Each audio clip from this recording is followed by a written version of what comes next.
Angela, and I am very glad of the invite tonight. Obviously, John is a hard act to follow, but I'll do my best. I was going to say that I'm very happy to be here, but obviously happy is the completely wrong word. I'm actually boiling angry to be here because having attended the appeal and listening to the evidence that was presented there, but also the points articulated so well by John here tonight, that to be honest I was full sure that we wouldn't have to be here, that both Brendan McConville and John Paul Wooten would be out and about mixing amongst the rest of us. So I'm actually angry to be here, but that said, I'm glad to lend my support to the campaign and certainly to do what I can to secure justice for the Craigavon 2. Now, in some ways I suppose I feel a little bit out of my depth. We had a very poignant introduction to the meeting by Jerry Conlon, and then the very factual and clear outline of the case as presented by John, and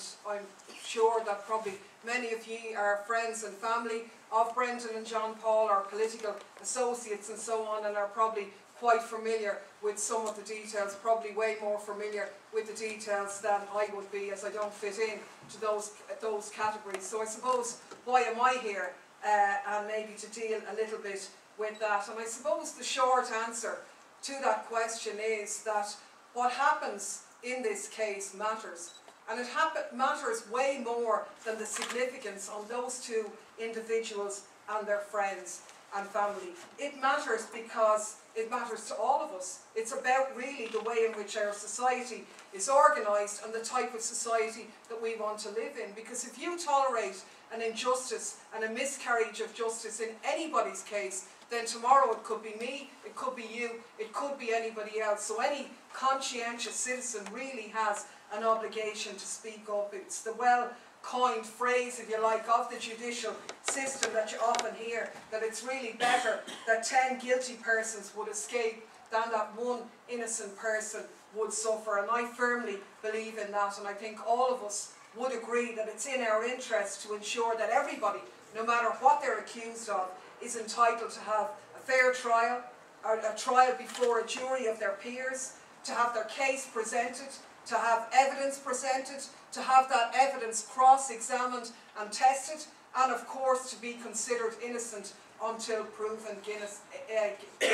And of course none of these things happened in this outrageous miscarriage of justice. And the reality is, without those democratic safeguards, we might as well drop the charade that we live in a democratic society, because the reality is we're really on the doorsteps of totalitarianism without those safeguards being present. Now, I just want to maybe step back a little bit and make some of the broader points about the case and why it's important. And Paki asked me to make the point about how we got involved in it, and I suppose I am part of an ad hoc and cross-party group of TDs and senators in the Dáil who take up prisoner issues and other issues of human rights, not just in the north, anywhere really where people contact us or want us to get involved. We have been involved in visiting Maghaberry on a regular basis now, every couple of months over the past 2 years or so. And I have to be honest and say that really, with every visit, more issues emerge. With every visit, more cases of injustice are introduced to us on really quite a shocking scale. And I know that a number of the others, I couldn't make it myself, were present earlier this week. They made a visit to Maghaberry, and they actually ended up being there for 7 hours and had many different discussions with the different prisoner groups there, and indeed with the governor and some of the staff about prisoner conditions and the other issues. And the prisoners basically put a very good question to them. Says, well, why are you involved in this? What is your motivation in this situation? And it is a good question, and I suppose the answer is really a mixed one, because while I say it's a cross-party group, to be honest, it isn't really that cross-party. It involves a number of TDs from Fianna Fáil, old Republicans who sincerely hold Republican viewpoints, and maybe a number of left-wing independents who campaign around issues of human rights and who are generally opposed to prisons to begin. We find others in other political parties, obviously the blue shirts in Fine Gael don't really want anything to do about it. The so-called Champagne Socialists and the Labour Party don't seem to care about social justice issues either. And to be honest about it, Sinn Féin haven't been particularly involved either, only with a view to maybe watch what we're doing and coming involved sometimes on that basis, but haven't really championed those issues either. And I think the one thing that the group of us do share is an understanding that's coined really by the phrase that's used a lot at the moment on the protests around Gaza, which is no justice, no peace. And that's really why we're involved in this campaign, and that's our motivation. Now, as Angela said, a number of us attended the appeal for the lads last year, and I have to be honest, we were floored, absolutely floored by the outcome when it came out, because even only attending for a day or two, the situation was, as John described it, it was absolutely overwhelmingly on the side of the two lads. You couldn't come to any other conclusion having been there. So the verdict, when it came out, completely mismatched actually what happened in the court. And I would again echo the point to take people who are new to the case to pick that up and investigate it further. But I think a very poignant part of that situation for me was on the first day when we were there in one of the breaks, and there was maybe a little bit of tension there between the family of Constable Carroll, who were there obviously to listen to the case, who maybe were not impressed at the fact that there were a number of TDs from the south in attendance, and Jerry Conlon just bounded over to them, put the hand out, shook hands, expressed sorrow for the loss of Mrs. Carroll's husband, but made the point that as in his case, it's not just, or will not bring him back or do him or her any good, that people are in prison based on faulty testimony, on an evidence that just doesn't stand up. And it's everybody's interest, including her and her family, that that will be the case. And it really did break the ice. It allowed us to go over as well. And I think it summed up for me very much why this case is important, beyond the two individuals concerned, beyond their families, but really for all of us. And I think that is an important point, because the evidence against them was completely circumstantial, absolutely discredited as well. And I mean, when you think about it, I mean, you have a situation where the judges admitted that the case was heavily reliant on the testimony of witness M. Witness Z contradicted that.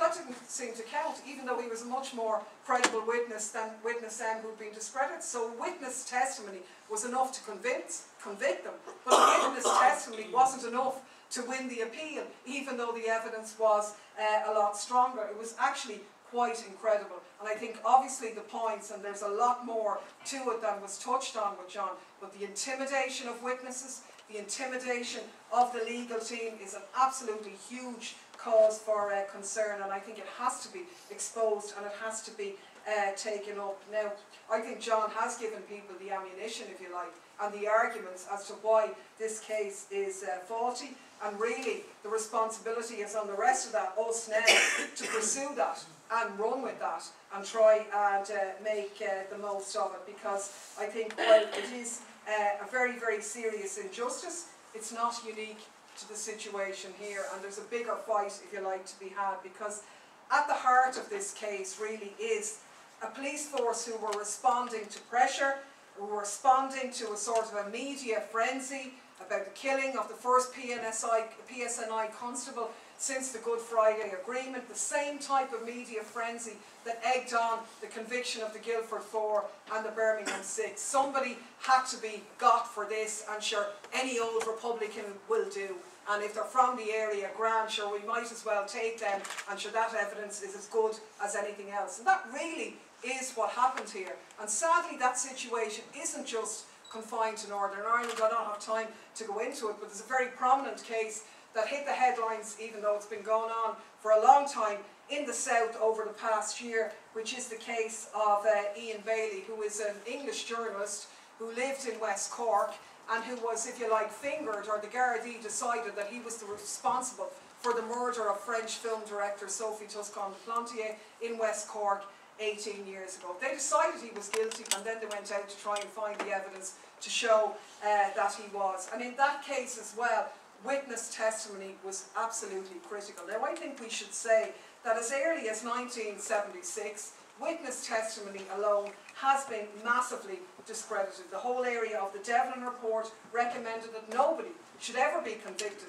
only on eyewitness testimony. And in fact, we've had studies done now that with the increased use of CCTV and so on, that a lot more of such evidence is being used. But studies have been done that say at least a third of people, even in high definition CCTV footage, get it wrong in terms of their eyewitness testimony. So it's not reliable and credible evidence. Even if we're honest mistake, it's not credible. But we've seen the lack of credibility in the case of the Craigavon too, but similarly in the case of Ian Bailey, there was a lack of credible witness as well. One of the main witnesses was fitted up by the Gardaí, a drug addict who was given drugs and money to incriminate Ian Bailey. Another witness was a shopkeeper in the area who had testified that she'd seen a man acting suspiciously in the day before the murder.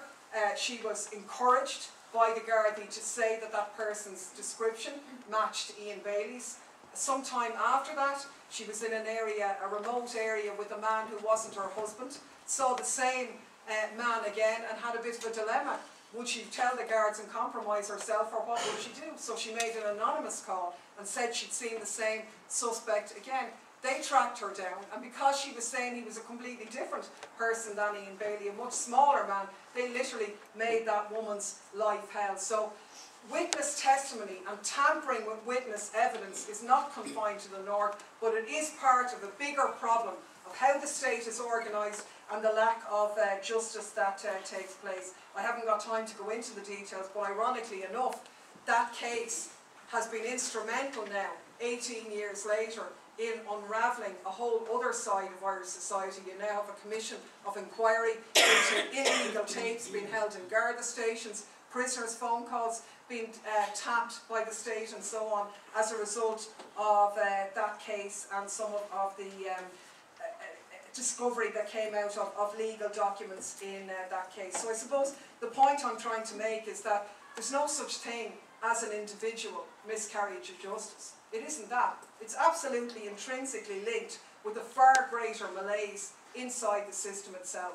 And sadly today, the victims of that are Brendan McConville and John Paul Wooten, but tomorrow it might be you or me. And that's really why we're all here now. I mean, I think I could be here all night, but I'm going to spare you that.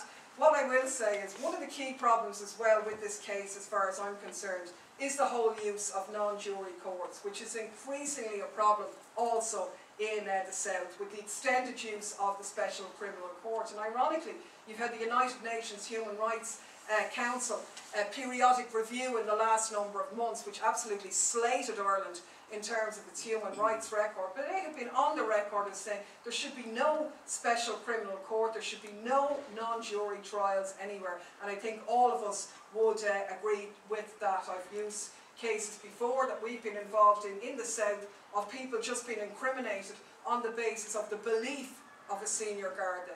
No evidence whatsoever that they were guilty or involved in anything, but just a senior guard gets up and says, no, I believe that that member that person is a member of an illegal organisation, and that was enough to convict somebody for 5 years. That plus the fact that they said they weren't, so that was the final nail in the coffin, because the state said, well, they would say that, wouldn't they, because these fellas don't think that the organisations are illegal, so that clinched the argument, and that was basically it in those cases. I think we're all clear that there's never a justification for a non-jury trial, and that has been a factor in this case. I think a jury of 12 people, had they sat through even the bit that we heard in the day or two, there's no way that 12 ordinary people would have not upheld the appeal that was there. So I think that is a very sinister development, and I think it's a little bit ironic as well, isn't it? They talk about having to get rid of juries to protect witnesses, yet we know from this case and the Ian Bailey case, the only people who tamper with witnesses in the main are the guards or the PSNI anyway, so they have it both ways. You have that on the one hand, and then you say, oh, we'll take away the jury because the witnesses are being tampered with, so it's a kind of a win-win or a lose-lose for everybody else. And of course, where is it going to end up? You don't even bother with witnesses at all, she might as well not even bother letting the judge come in, let him go home and have a cup of tea, and she will just summarily execute people, and it'll be far easier and save us all a problem. And that's really, you know, where this is going, I suppose, if we don't make a stand. So, look, the only point I want to make is I think it's to really register, because you know the details more than me, that this isn't just a battle for two individuals and their families, although it is that as well, and I fully respect that that is the case. It can seem like a very, very difficult battle, an uphill battle, when you make such a good case and then you're smacked down with the verdict. The state can seem all-powerful, and ordinary people are left powerless and sort of dealt with in such a cruel manner. But that's why I do think the case of Ian Bailey is an important one, because while the negative side of that is that that case has been going on 18 years, and I'm not in any way advocating or hoping that this issue will go on for 18 years. I'm optimistic that we'll sort it out before that. But you have to look at it, it's always darkest before the dawn. Less than 12 months ago, myself and my colleague Mick Wallace invited Ian Bailey up to the Dáil to meet other TDs and parliamentarians about his case. I think 2 TDs out of, you know, over 200 TDs and senators turned up. In the hallway, we met Micheál Martin, the leader of Fianna Fáil, who happens to be in the constituency of Ian Bailey, and he bundles along, "Hello, I'm pleased to meet you." Micheál Martin could not get away from him quick enough. Nobody wanted to see him, nobody wanted to listen to him or his case, because if you were like, he was out of favour. But subsequent to that, what emerged accidentally through a discovery legal challenge that he took in a case against the media for slander, documents emerged which showed very clearly, on the one hand, how he was fitted up, how the state covered up the fact that they knew he was fitted up, and also what emerged was a whole underbelly of surveillance that was operating in Garda stations, of people in prisons and so on. So one small thing can unravel and expose the whole system, and I think that is the message really that we want to give here today, that he went from very, very dark times when he thought he was going to be extradited back to France to be dealt with very severely, to being basically on the pig's back, not undone the injustice to him, but everybody knows that his name has been cleared. And really our task here today is to do that in a much, much shorter time, because what happens to an individual impacts on all of us. You've been armed and will be armed tonight with very good evidence as to why these men should not be in prison. So the choice is, do we just say, oh yeah, that's terrible, and go home and do nothing, or do we say, yes, okay, we're going to use that, and we will shoot that from the rooftops until people start listening to that, because you never know the moment when the little incident can trigger the whole deck of cards falling down. And the battle is never lost unless you stop fighting, and our task tonight is to encourage people who haven't been involved in that fight to get involved, and for all of us who have been involved to redouble our efforts, so that next year maybe something will happen and we'll be discussing somebody else's case or something more positive, because we'll have dealt this case a final blow.